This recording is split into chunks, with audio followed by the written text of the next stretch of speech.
नमस्कार, मैं डाइटिशियन दीपिका ए भाटिया। आज हमारा कैंसर रिकवरी गाइडेंस का थर्ड डे है। तो आज के दिन हमने जो चीज़ें बतानी थी, वही आपको बताई जाएँगी। और दूसरी बात मैं करना चाहूँगी हमारा सेकंड डे जिसमें हमने अ, बताया था कि किस तरीके के टेस्ट जो हैं डॉक्टर्स आपको बोलते हैं कि आप किस तरीके के टेस्ट करवाइए और किससे उसकी जाँच होती है कि आपको कैंसर ही है। पहली बात मैंने बताई थी कि कैंसर हमारे ऐसे सेल्स हैं जब तक वो मिलियंस में नहीं जाते, जल्दी-जल्दी उसका डायग्नोस नहीं होता। तो ये ज़रूरी नहीं है कि आपको इतने टाइम से पेन है या कुछ भी है तो आपको कैंसर ही होगा। बहुत तरह की बीमारियाँ आज की इस युग में चल पड़ी हैं जिसका कई बार हम लोग डॉक्टर्स जो है वो डायग्नोस ही नहीं कर पाते। जैसे कि मैं थोड़ी-सी अपनी स्टोरी बीच में लूँगी जब मुझे कैंसर हुआ था तो 3 साल तक कैंसर डिटेक्ट नहीं हुआ था।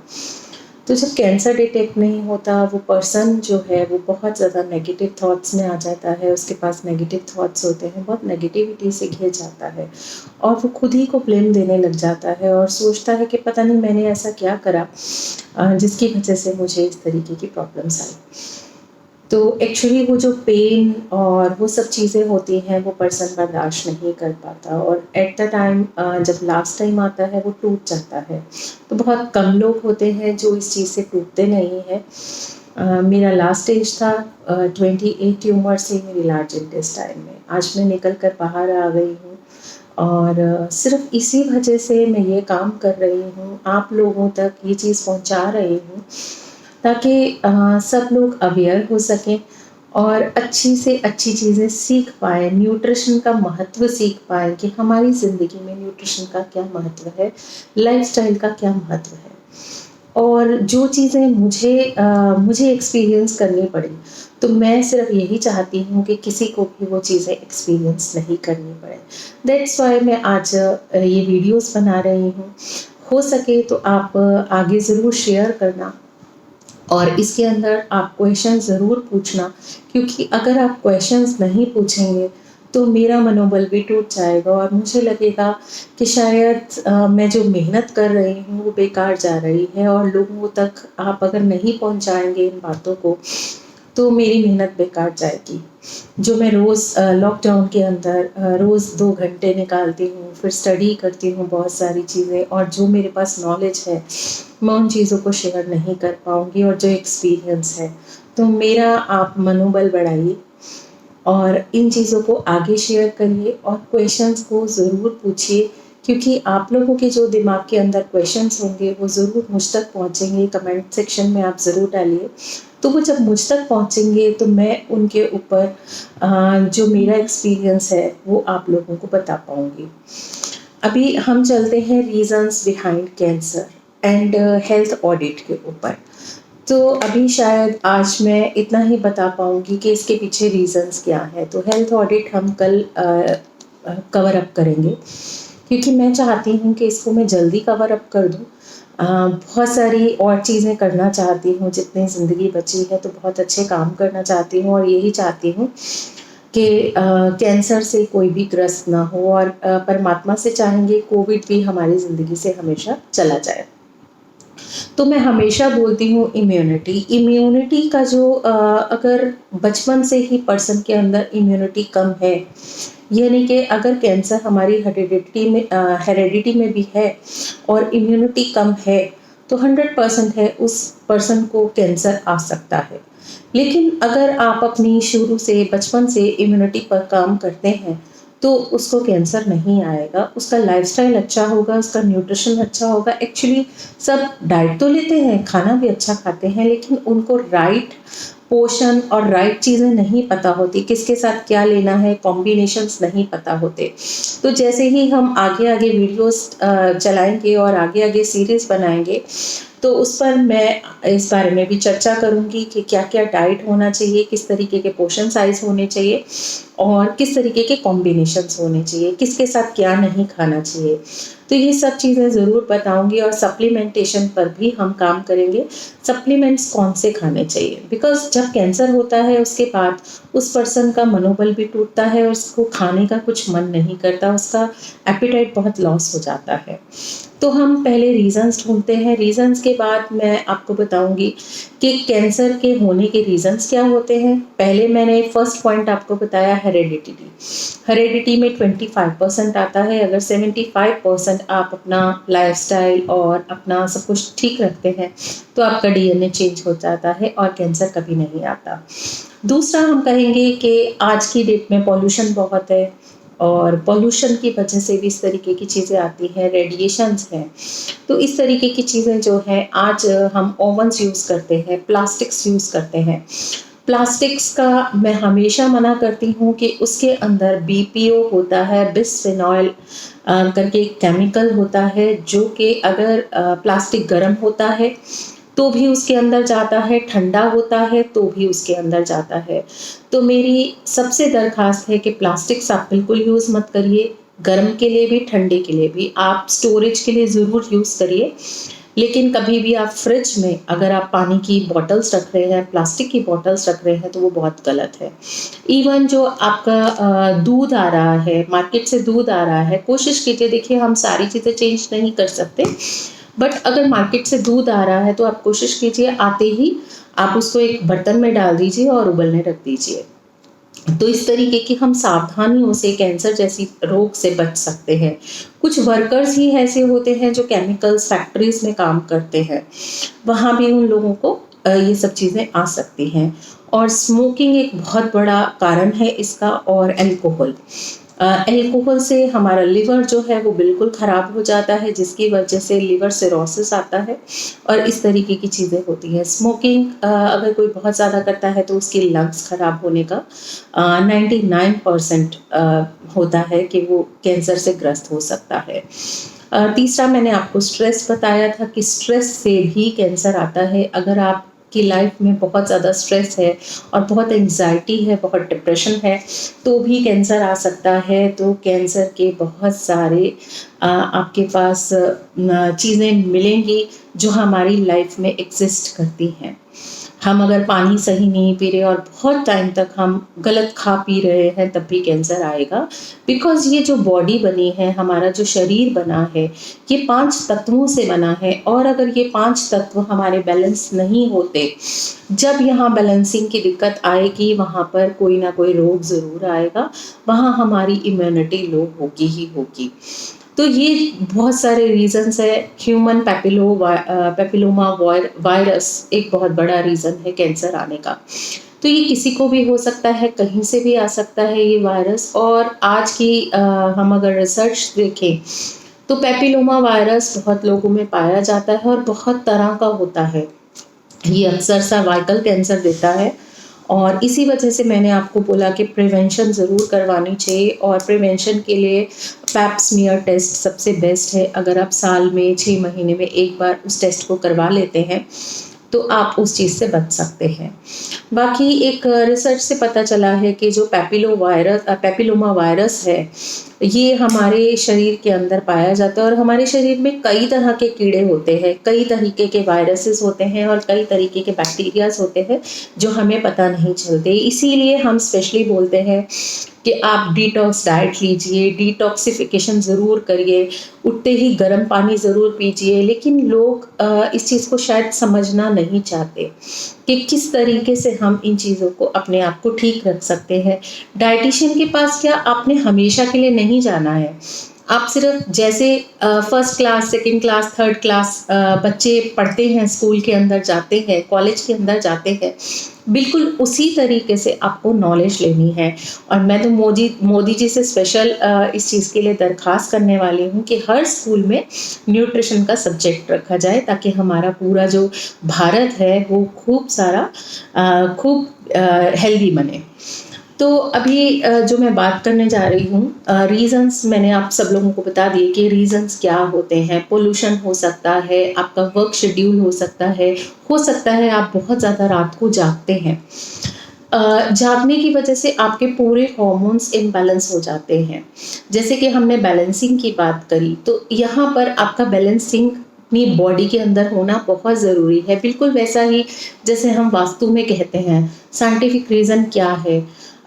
वास्तु में क्या हुआ, अग्नि हमारी सही जगह होनी चाहिए, वायु हमारी सही जगह होनी चाहिए।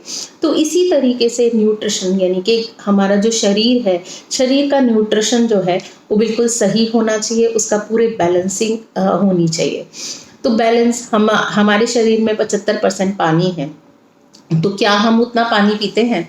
नहीं, तो हम पानी भी कम पीते हैं। तो इसी वजह से हमारी जो बॉडी है उसका जो पीएच बैलेंस है वो बिगड़ जाता है। पीएच बैलेंस मीन्स अगर हम देखें तो हमारी बॉडी ज़्यादा एसिडिक हो जाती है। तो जहाँ ज़्यादा एसिड्स बनेंगे बॉडी के अंदर, तो वो भी एक बहुत बड़ा रीज़न है कैंसर होने का। आज की लेडीज़ में पीसीओडी बहुत पाया जाता है। क्या आप जानते हैं पीसीओडी किस वजह से पाया जाता है?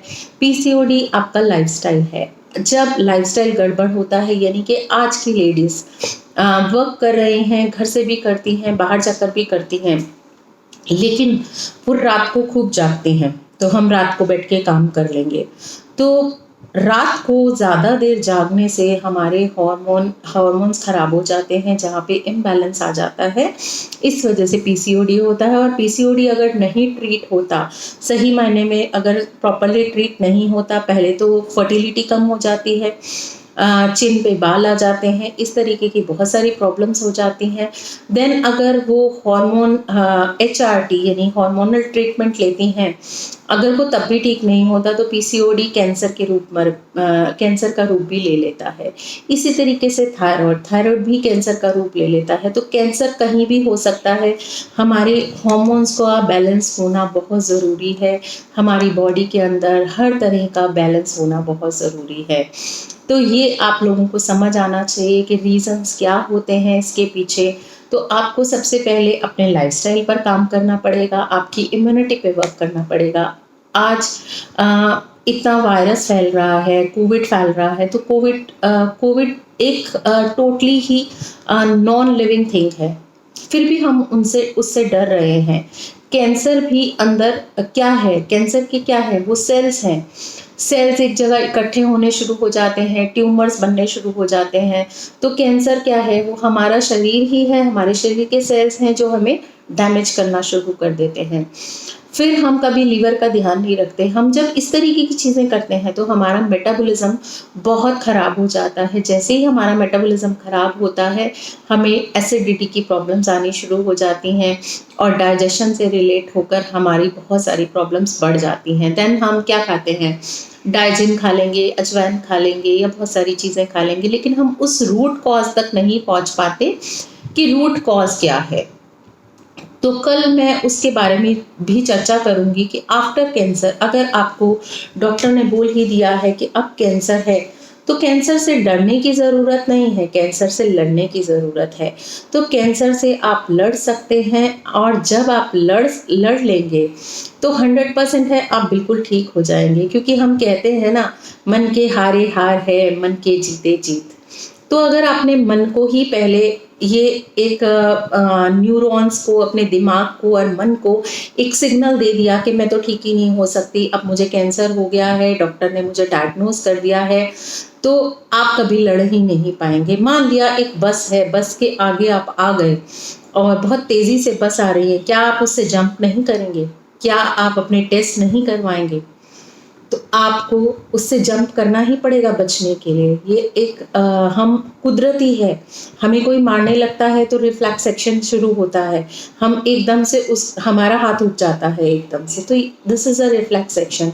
तो बिल्कुल वैसे ही अगर कैंसर आ गया है बॉडी के अंदर, पहली बात हमारे WBCs उसको फाइट करने की कोशिश करते हैं। जितने भी हमारे अंदर भगवान ने एक सेना छोड़ी है WBCs के नाम से, तो वो बढ़ जाते हैं और वो खूब कोशिश करते हैं कि हम इसको बाहर निकालें। और इन्फेक्शन जब बढ़ता है तब भी हमें बुखार हो जाता है। तो ये भगवान सिम्पटम्स हमारे शरीर के अंदर साथ में ही बनाकर भेजता है। बस समझने की ज़रूरत है कि हम उसको किस तरीके से समझें। हमारी बॉडी जो है वो सिर्फ एक मांस का लुथड़ा नहीं है या मांस से नहीं बनी, उसके अंदर बहुत सारी चीज़ें हैं। उसके अंदर आत्मा भी है, उसके अंदर मन भी है, उसके अंदर दिल भी है और बहुत सारे ऑर्गन्स हैं, उसके अंदर इमोशंस भी हैं। तो हर चीज़ को काबू करना ही हमारी ज़िंदगी है। तो अगर हम अपनी ज़िंदगी में हर चीज़ को काबू नहीं कर सकते या अपनी इंद्रियों को काबू नहीं कर सकते, तो हम कैसे उन चीज़ों से जीत पाएंगे। तो बस मैं इतना ही बोलना चाहती हूँ और आप मेरा आगे जो जितने भी सेशंस हैं उनको ज़रूर देखते रहिए और शेयर करिए।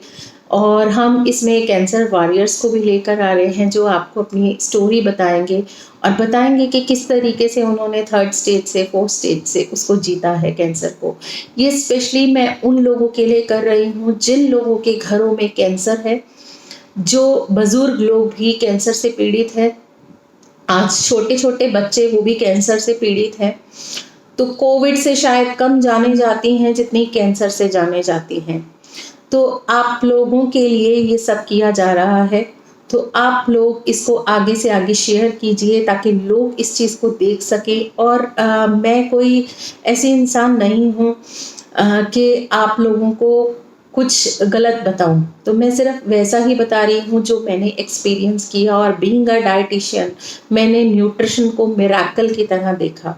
4th स्टेज से अगर ज़िंदगी वापस आ सकती है तो बाकियों की क्यों नहीं। हाँ, फ़र्क इतना है कि अगर लंग्स में के अंदर कैंसर है या ब्रेन के अंदर कैंसर है तो उसका हम कम उसको बचा सकते हैं, या फिर ब्लड कैंसर है। लेकिन आज टेक्नोलॉजी बहुत बढ़ गई है और इंसान ने भी बहुत तरक्की कर ली है। अपने दिमाग पर बहुत सारी चीज़ों को उसने दिमाग के अंदर डाल दिया है।